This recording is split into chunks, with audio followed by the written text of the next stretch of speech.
Buddha memahami konsep ketuhanannya Buddha? Justru karena memahami mungkin ya. Justru karena memahami ini kayak nggak masuk ya gitu nih. Masuk nih perhitungan masa Tuhan gini sih gitu. Masa Tuhan gini ya? Ya karena Tuhan itu kan sebenarnya tidak perlu makan. Loh, di Buddha emang Tuhannya makan? Iya, dia butuh makan dong. Yang mana Tuhannya? Ya Tuhannya banyak tuh kayaknya. Karena mohon maaf nih, Konghucu itu kan sebenarnya mereka tidak percaya adanya Tuhan.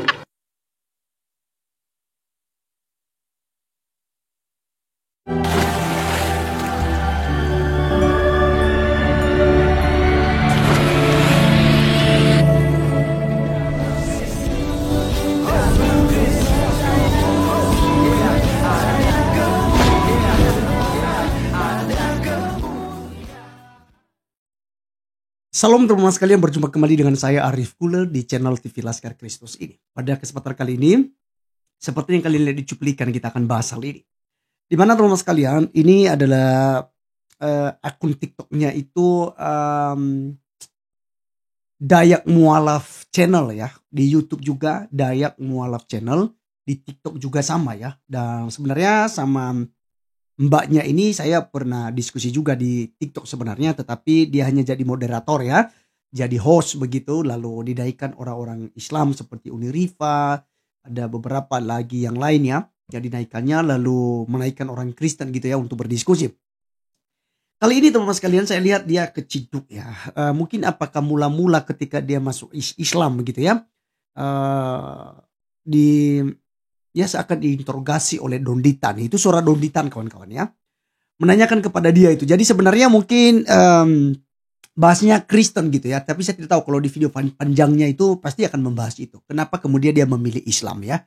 Jadi karena udah biasa ya. Udah lagu lama ketika ada orang yang masuk ke agama Islam itu akan di interview gitu ya. Kurang lebih seperti itu gitu ya. Ditanya-tanya ini dan segala macam gitu ya.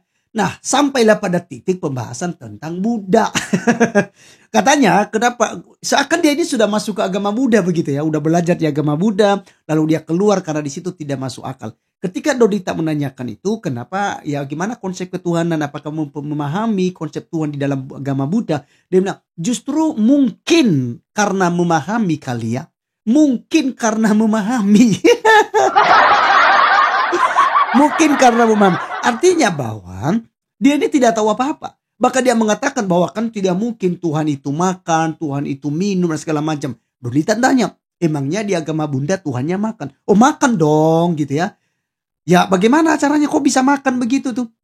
Ya adalah kan di situ, karena itulah yang buat saya tidak percaya gitu ya. Dan akhirnya saya pilih Islam barangkali ya begitu ya.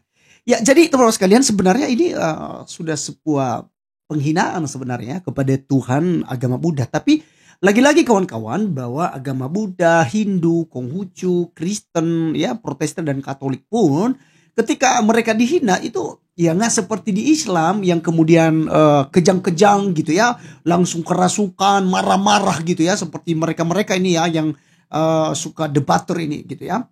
Misalnya mereka Juma, ya Yusuf PI gitu ya. Ketika nabinya dibahas, agamanya dibahas, oh mereka ngamuk kawan-kawan, ya.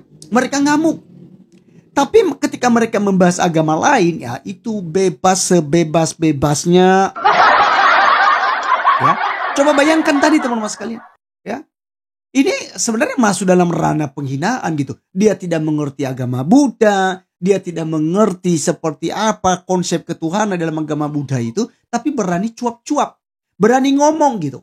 Untuk membuktikan bahwa Islamlah yang top. Agama Islamlah yang rahmatan lil alamin. Yang diridhoi oleh Allah subhanahu wa ta'ala. Ya Islamlah yang the best gitu ya. Dari semua agama gitu.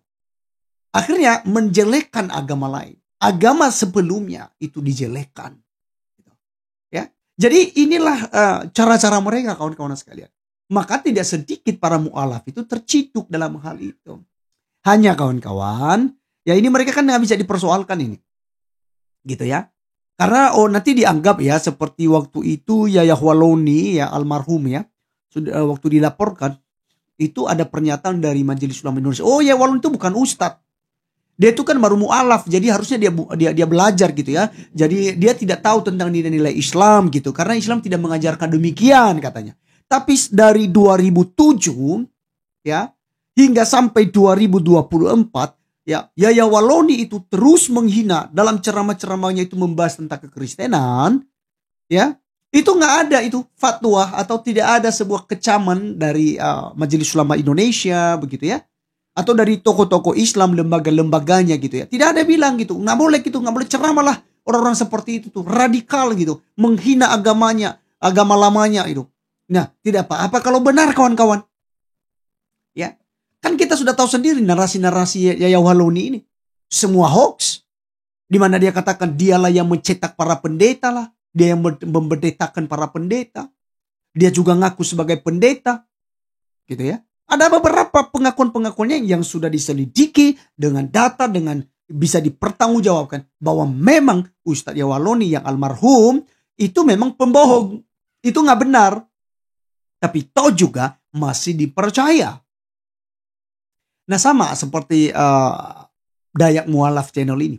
Saya Lina kan namanya ini. Saya nggak tahu ya apakah Mbak Lina itu. Tapi yang jelas kan teman-teman sekalian bahwa dia ini melakukan sesuatu hal yang menurut saya tidak pantas gitu ya. Menyudutkan agama Buddha ya. Dan ya saya melihat ya di akunnya juga pun ya sering membahas kekristenan gitu. Ya, sering menjelek-jelekan kekristenan. Ya. Jadi buat saya ini suatu hal yang memang tidak boleh ditiru. Mari teman-teman kita beragama secara waras. Anda pindah dari agama Buddha masuk ke agama Islam. Ya, syukurin gitu loh. Tunjukkan bahwa Anda lebih baik dari sebelumnya. Tunjukkanlah bahwa Anda lebih rajin beribadah sebelumnya ketika ada di agama lamanya. Ketika Anda dari Kristen tinggalkan Kristen masuk ke agama Islam. Itu bukan tujuan Anda untuk menghina kekristenan, menjelek-jelekan kekristenan. Ya. Bukan. Tapi harusnya Anda mendalami agama barumu. Gitu. Bagaimana cara sholat yang benar, bagaimana cara sholat tahajud, bagaimana misalnya mengetahui bacaan-bacaan Al-Quran gitu ya. Mengetahui, menghafal ayat-ayat Al-Quran, hadis dan segala macam. Untuk beribadah dengan baik gitu. Aturan-aturan Islamik. Mungkin Anda lebih bagus mendalami hal itu. Tapi pada masalahnya ini teman-teman sekalian bukan di para mu'alaf ini sebenarnya sih.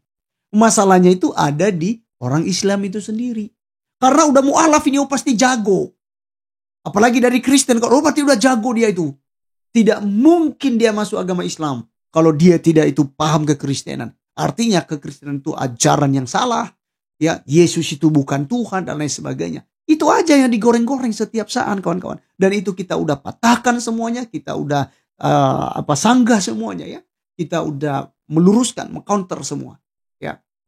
Jadi bukan cuma satu video. Saya ini ribuan video di YouTube saya ini untuk mengcounter itu semua. Jadi ya udah rasa-rasa bosan gitu loh. Itu mulu gitu.